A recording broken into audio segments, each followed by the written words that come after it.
దేవుని నామమునకు మహిమ కలుగును గాక. మీ అందరికి కూడా నా వందనాలు తెలియజేస్తున్నాను. ఈ కార్యక్రమాలు మీకు దీవెనకరంగా ఉన్నట్లయితే మా కనబడుతున్నటువంటి స్క్రీన్ మీద కనబడుతున్నటువంటి యొక్క ఫోన్ నెంబర్కు మీ యొక్క ప్రార్థన అవసరతలు కానీ ఏదైనా సలహాలు సూచనలు కానీ ఉంటే మాకు తెలియజేయాలని కోరుతున్నాం. దేవుని యొక్క వాక్యం సెలవిస్తుంది. ఆదికాండం 12వ అధ్యాయంలో అబ్రహామును దేవుడు పిలిచినట్టుగా కనపడుతుంది. యెహోవా 12వ అధ్యాయం 1వ వచనం, నీవు లేచి నీ దేశము నుండి నీ బంధువుల యొద్ద నుండి నీ తండ్రి ఇంటి నుండి నీ బంధువుల నువ్వు తండ్రి ఇంటి నుండి బయలుదేరి నేను నీకు చూపించే దేశమునకు వెళ్ళమనను. నిన్ను గొప్ప జనముగా చేసి నిన్ను ఆశీర్వదించి నీ నామమును గొప్ప చేయుదును. నీవు ఆశీర్వాదం ముందు నిన్ను ఆశీర్వదించు వారిని ఆశీర్వదించేదును, నిన్ను దూషించే వారిని శపించేదును. భూమి యొక్క సమస్త వంశములను నీ యందు ఆశీర్వదింపబడినని అబ్రహాముతో చెప్పగా, ఇక్కడ దేవుడు అబ్రహామును పిలిచాడు. నీవు బయలుదేరు, నీవు నీ దేశము నుండి నీ బంధువుల యొద్ద నుండి నీవు బయలుదేరు అంటే చూడండి, ఇక్కడ అబ్రహాముని మాత్రం దేవుడు పిలిచినట్టుగా కనపడుతుంది. ఇక్కడ అబ్రహాము తానుతో దేవుడు చెప్తున్నాడు, నిన్ను గొప్ప జనంగా చేసి నిన్ను ఆశీర్వదిస్తానని చెప్తున్నాడు. నిన్ను గొప్ప జనంగా చేసి నిన్ను ఆశీర్వదిస్తాను, నీ నామమును గొప్ప చేయదును, నీవు ఆశీర్వాదంగా నుండు, నిన్ను ఆశీర్వదించి వారిని నేను ఆశీర్వదించేదును, నిన్ను దూషించి వారిని శపించేదును. భూమి యొక్క సమస్త వంశములు నీ యందు ఆశీర్వదింపబడునని అబ్రహాముతో దేవుడు చెప్పాడు. దేవుడు చెప్పినట్టుగా ఆ దేవుని మాటకి విధేయత చూపి అబ్రహాము బయలుదేరాడు. ఎబ్రీ ఆ పత్రికలో ఉంటుంది, అబ్రహాము ఎక్కడికి వెళ్ళవెళ్ళనో తెలియక తాను బయలుదేరాడు అని ఉంటుంది. అంటే చూడండి, దేవుడు వెళ్ళమన్నాడు, తాను బయలుదేరి వెళ్ళాడు. తనతో పాటు తన దాసులు, తన భార్య, కొంతమంది, లోతు కూడా, అబ్రహాం కూడా వచ్చాడు. పిలిచిందేమో దేవుడు అబ్రహాముని, కానీ లోతును కూడా అబ్రహాం వెంట పెట్టుకుని వచ్చాడు. తన సహోదరుడు కుమారుడు లోతు అనమాట. లోతుని వెంట పెట్టుకుని వచ్చాడు. ఇక్కడ 13వ అధ్యాయానికి వచ్చేటప్పటికి ఇక్కడ ఒక సన్నివేశం కనబడుతుంది. వాళ్ళు చాలా పశువులు వారు, భూమి భరించలేకపోయింది, వారి ఆస్తి విస్తారంగా ఉండును. అంటే చాలా ఆస్తి ఉందన్నమాట వాళ్ళకి, ఆ లోతుకి అబ్రహాముకి చాలా ఆస్తిపరులు వారు. అయితే చాలా పశువులు ఉన్నాయి. చాలా పశువులు ఉంటే ఇక్కడికి వచ్చేటడికి వారి ఆస్తి కలిగిన వారు కనుక విస్తారంగా ఉండను. అప్పుడు అబ్రహాము పశువుల కాపర్లకు, లోతు పశువుల కాపర్లకు కలహము పుట్టాను. ఇక్కడ 13వ అధ్యాయం 7వ వచనానికి వచ్చేటడికి అబ్రహాము పశువుల కాపర్లకు, లోతు పశువుల కాపర్లకు ఏమైందంటే కలహము కలిగింది అనమాట. అబ్రహాం పశువుల కాపర్లకు, లోతు పశువుల కాపర్లకు కలహం అనేది కలిగింది. అంటే చూడండి, ఎందుకంటే వారు చాలా పశువులు కలిగినటువంటి వారు. ఒకవేళ ఏదైనా ఒక పశువు ఆ రెండు పొడుచుకుని ఉండొచ్చు. అదే నీ పశువు తప్పే, నా పశువు తప్పే అనే ఏదో దెబ్బలాట, లేకపోతే అక్కడ మేత మేపికాడు, ఇక్కడ లేకపోతే ఆ నీళ్లు తాగి కాడైనా ఏదైనా అయి ఉండొచ్చు. అయితే వీళ్ళు కలహం అనేది వచ్చేసింది. కలహం వచ్చేసినప్పుడు అబ్రహాము ఎంత జ్ఞానంగా ఆ సమస్యను పరిష్కరించాడో మనకు ఒక మాదిరిగా మనకు కనపడుతుంది. తన్ను తాను తగ్గించుకున్నాడు. అంతేనే దేవుని యొక్క వాక్యం సెలవు, తాను తగ్గించుకునేవాడు హెచ్చింపబడును. ఇక్కడ అబ్రహాము తను తగ్గించుకున్నాడు. అక్కడ లోతుతో అంటాడు, ఇదిగో మనము బంధువులు గనక నాకును నీకును నీ పశువులు కాపరు నా పశువులు కాపరు కలహం ఉండకూడదు. మనము బంధువులం కనుక నీ పశువుల కాపరులకు నాకు పశువుల కాపరులు కలహం ఉండకూడదు. ఇక్కడ అబ్రహాము వాస్తవంగా తాను ఒక దేవుడు పిలిచింది అబ్రహాముని. దేవుడు పిలిచింది ఎవరిని? లోతుని పిలవలేదు, అబ్రహాముని దేవుడు పిలిచాడు. కానీ లోతు కూడా వచ్చినటువంటి వాడు, లోత కూడా వచ్చినటువంటి వాడు. కానీ అబ్రహాము అంటున్నాడు, ఇదిగో నీ పశువుల కాపరులకు నా పశువుల కాపరులకు కలహం ఉండకూడదు అని చెప్తున్నాడు. అబ్రహాము ఇంకొక మాట అవసరమైతే, అసలు దేవుడు నన్ను పిలిస్తే నా కూడా నీవు వచ్చావు, నా వల్లే నీకు ఆశీర్వాదం వచ్చింది, నా వల్లే నీకు అన్నీ వచ్చినాయి, నా వల్లే నీకు సమృద్ధిని వచ్చింది, నా పశువుల కాపరులతో నీ పశువుల కాపరులు గొడవ పడకూడదు, మేము ఎక్కువ అన్న ఆ భావనలోనికి రావాలి అబ్రహాం. కానీ ఆ భావనలోనికి వెళ్ళట్లేదు అబ్రహాం. అది అందుకనే తను తాను తగ్గించుకున్నాడు. దేవుడు నన్ను పిలిచాడు, కానీ నువ్వు నా కూడా వచ్చావు, నువ్వు నా కూడా వచ్చి మా పశువుల కాపర్ల మీద మీ పశువుల కాపర్లు కలహపడతావేంటి, మేము ఎక్కువ కదా అని అనాలి. కానీ అబ్రహాము అలాగూ అనట్లేదు. అక్కడ అంటున్నాడు చాలా జ్ఞానయుక్తంగా, నీ పశువుల కాపర్లకి నా పశువుల కాపర్లు కలహం ఉండకూడదు, నీవు నేను బంధువులము అని చెప్తూ ఉన్నాడు. ఒకవేళ మళ్ళీ మన ఇద్దరం దెబ్బలాడుకుంటే అన్యులకి లోకువ. ఈ రోజుల్లో ఎవరికీ ఉండట్లేదు అలాగ. క్రైస్తవులైనటువంటి వారే ఎన్నో రకాలుగా ఒకరికొకరు కలహ పడిపోతూ ఉంటారు. చాలాసార్లు వారి కలహం అనేది రోడ్డు మీదకే వచ్చేస్తూ ఉంటుంది అన్నమాట. చాలాసార్లు వాళ్ళ కలహం అనేది మనం మీడియాల్లో కూడా చాలా దిక్కులు మనకి కనబడుతూ ఉంటుంది. దేవుని నమ్ముకున్నటువంటి వారే వారు చాలా రకాలుగా మాట్లాడుకుంటూ ఉంటారు. అంటే మరి ఇక్కడ అబ్రహాము అలా అనట్లేదు, అబ్రహాము అలాగూ అనట్లేదు. నీవు నేను బంధువులం కనుక నీకు నాకు కలహం ఉండకూడదు, నీకు నాకు కలహం ఉండకూడదు. చూడండి, తను కలహాన్ని రేపకుండా అణిచివేస్తున్నాడు. అయితే ఇక్కడ అంటున్నాడు, ఇదిగో దయచేసి నన్ను విడిచి వేరుగా నుండుము, నీవు ఎడమ తట్టుకు వెళ్ళిన ఎడల నేను కుడి తట్టుకు, నీవు కుడి తట్టుకు వెళ్ళిన ఎడల నేను ఎడమ తట్టుకు వెళ్ళదనని లోతుతో చెప్పాడు. నువ్వు ఇదిగో నీ ఎదురుగుండా కనపడుతుంది కదా ఈ భూభాగం, నువ్వు కుడి తట్టుకు వెళితే నేను ఎడమ తట్టుకు వెళ్తాను, నీ ఎడమ తట్టుకు వెళ్తే నేను కుడి తట్టుకు వెళ్తాను అని చెప్తున్నాడు లోతుతోటి. లోతుతో అబ్రహాము చెప్తున్నాడు అనమాట, నువ్వు ఎలా వెళ్ళాలంటే అలా వెళ్ళు, నువ్వు వెళ్ళిన తర్వాత నేను వెళ్తాను అంటున్నాడు. వాస్తవంగా అబ్రహాము అలాగూ అనకూడదు. ఎందుకంటే అసలు దేవుడు పిలిచింది నన్ను కనుక నేను మొదట ఎన్నుకుంటాను, తర్వాత నీవు వెళ్ళాలి అని అనాలి. అంతే కదండి. ఎందుకంటే అబ్రహాము పిలిచింది దేవుడు అబ్రహాంని, వయసులో పెద్దవాడు అబ్రహాము. అయితే అబ్రహాము తాను తీసుకున్నట్లేదు కానీ లోతుకి అవకాశం ఇస్తున్నాడు. నువ్వు ఏ పక్కకి వెళ్ళాలంటే ఆ పక్కకి వెళ్ళు, నువ్వు వెళ్ళిన తర్వాత నీకు ఆపోజిట్ డైరెక్షన్లో నువ్వు కుడివైపుకి వెళ్తే నేను ఎడమ వైపుకి వెళ్తాను, నువ్వు ఒకవేళ ఎడమ వైపుకి వెళ్తే నేను కుడివైపుకి వెళ్తాను అనే అబ్రహాము లోతుకి చెప్తూ ఉన్నాడు. ఎందుకంటే అబ్రహాము తను తాను తగ్గించుకున్నవాడు హెచ్చింపబడును. తను తాను తగ్గించుకుంటున్నాడు. ఒకవేళ లోతుని అనొచ్చు, దేవుడు పిలిచింది నన్ను, నేను ముందు ఎన్నుకుంటాను అని అనొచ్చు. దేవుడు పిలిచింది నన్ను, నేను ముందు ఎన్నుకుంటాను అనొచ్చు. కానీ అబ్రహాము అలాగనట్లేదు. లోతుతోటి నువ్వు వెళ్ళు అంటున్నాడు. నువ్వు వెళ్ళంటే అప్పుడు లోతు తన కన్నులెత్తి యొర్దాను ప్రాంతమన్నిటిని చూసెను.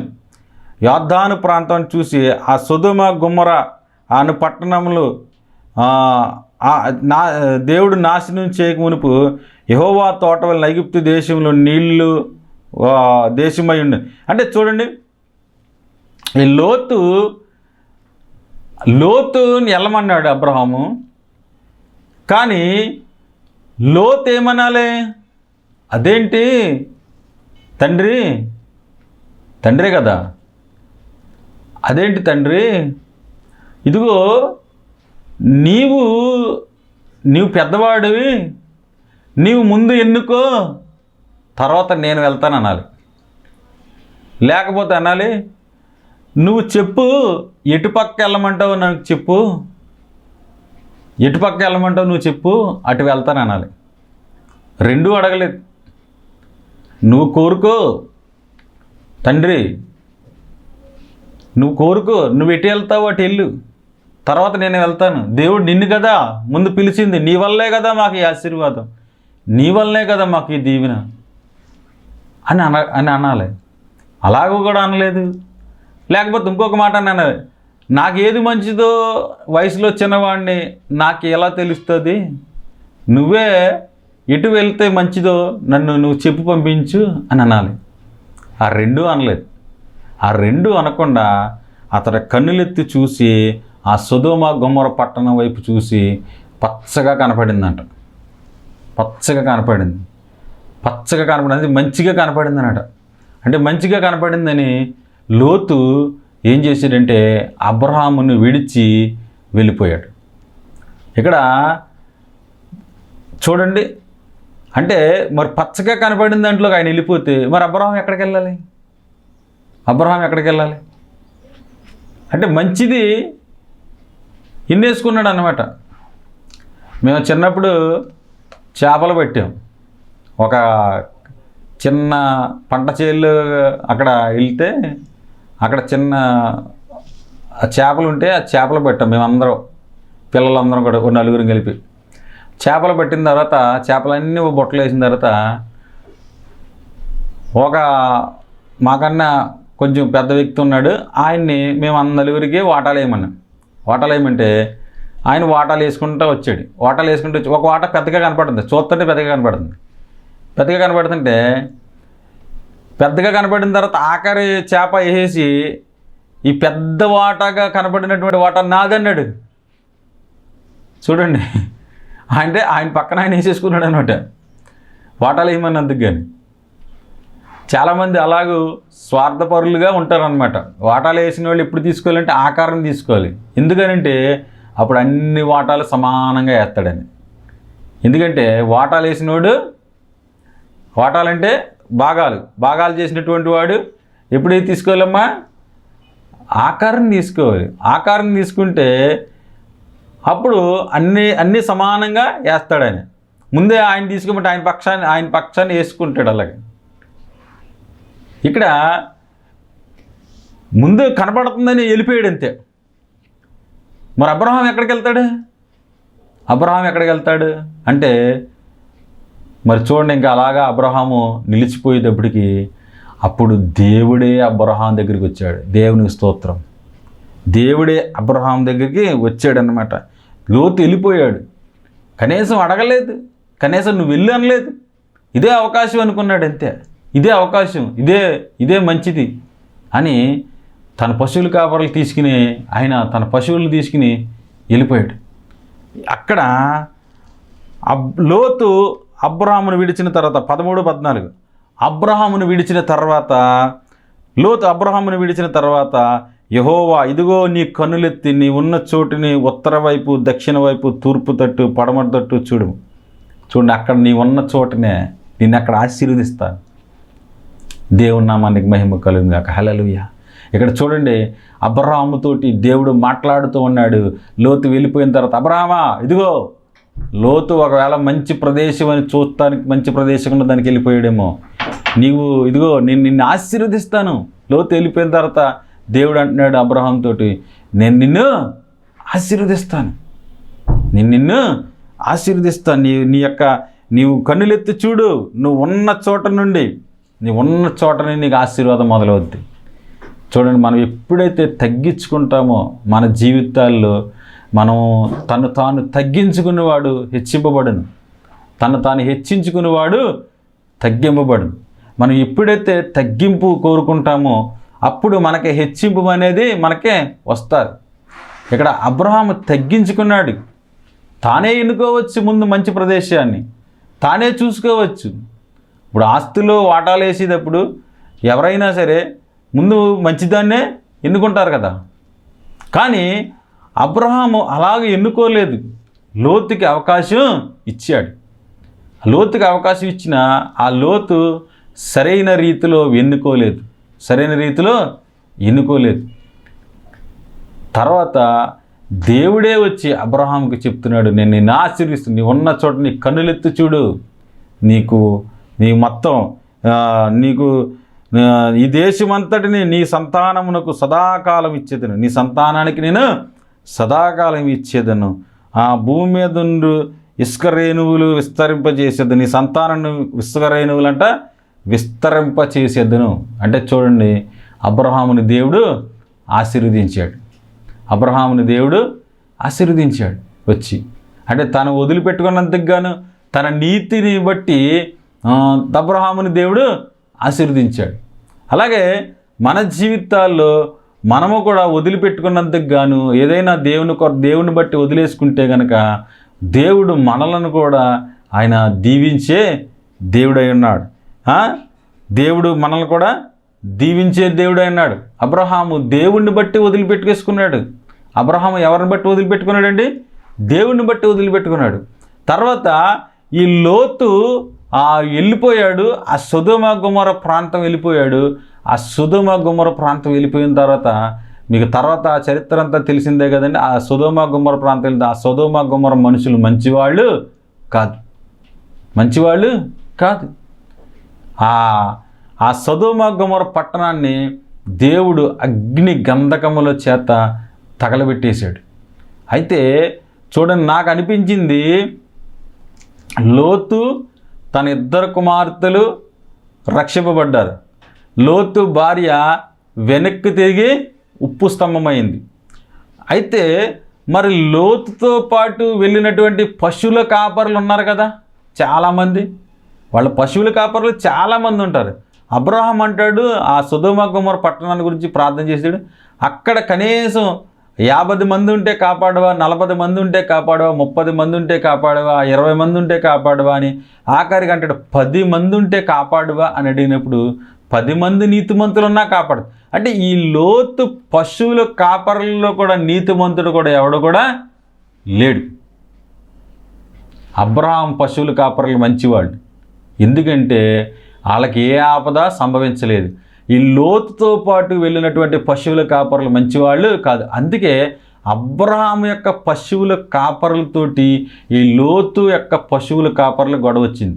లోతు పశువుల కాపరులు మంచివాళ్ళు కాదు, ఎందుకంటే లోతుతో పాటు వెళ్ళిన 10 మంది మంచి కాపరులు ఉంటే అక్కడ ఆ సొదొమ గొమొర్రా పట్టణం కాపాడబడేది. కాబట్టి ఈ లోతు ఆ పశువుల కాపరులు కూడా మంచివారు కాదు. కాబట్టి అబ్రహాముతో నిలిచినటువంటి పశువుల కాపరులకి ఎటువంటి హాని కలగలేదు. కానీ ఆ లోతు తన యొక్క పశువుల కాపరులు, తన యొక్క పశువులు ఇవన్నీ కూడా ఆ సొదొమ గొమొర్రా ప్రాంత పట్టణంలో అన్నీ కూడా కాల్చివేయబడినట్టుగా మనకి కనపడుతుంది.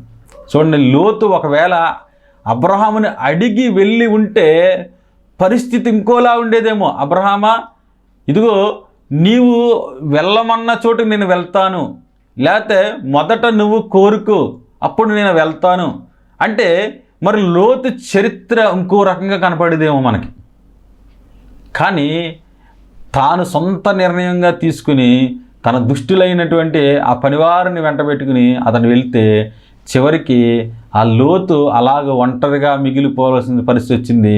చివరికి తన యొక్క విశ్వాస ఆ లాస్ట్కి వచ్చేటప్పటికి యోబు చరిత్ర ఎంత హీనంగా కనబడుతుందంటే, తను ద్రాక్షారసానికి మత్తుడై తాగి తన యొక్క 2 కుమార్తెలతో అతనికి తెలియకుండా వాళ్ళ కూతురులే ఆయన్ని పాడు చేసినట్టుగా కనపడుతుంది.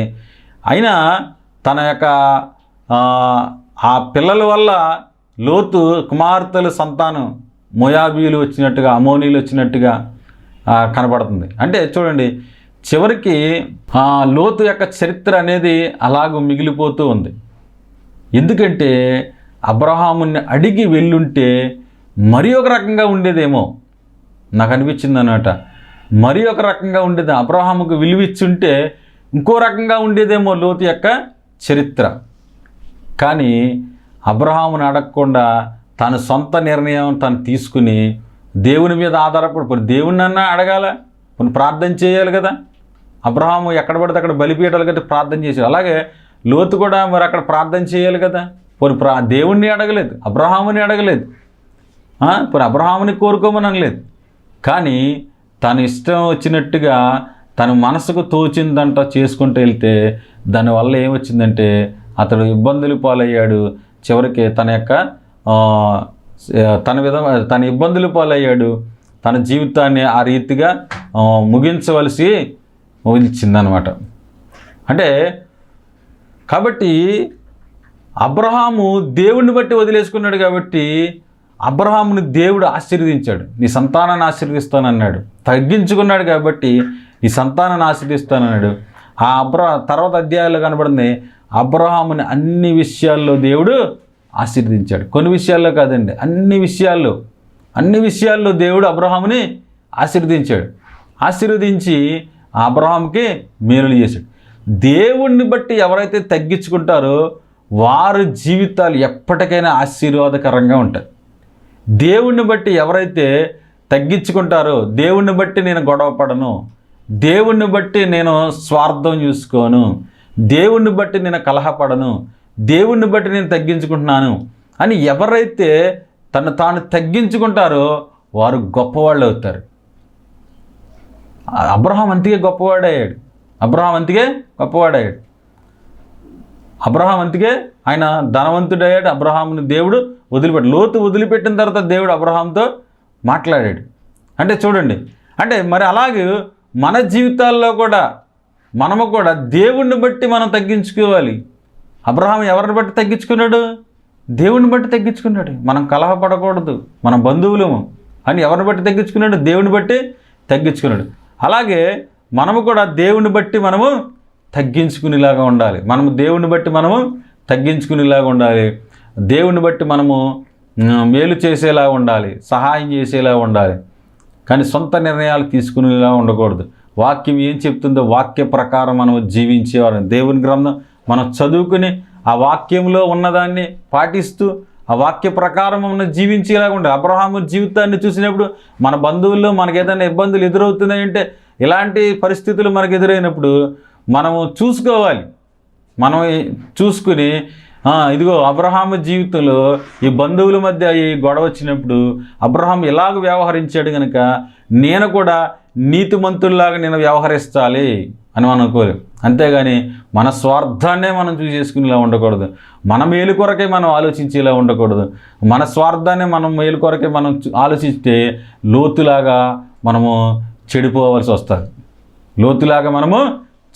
వస్తుంది. కాబట్టి నీతియుక్తంగా మనము చేయాలి. దేవునికి అవమానం రాకుండా మనం ఎలా ప్రవర్తించాలో ఆ రీతిగా మనం నడవాలి.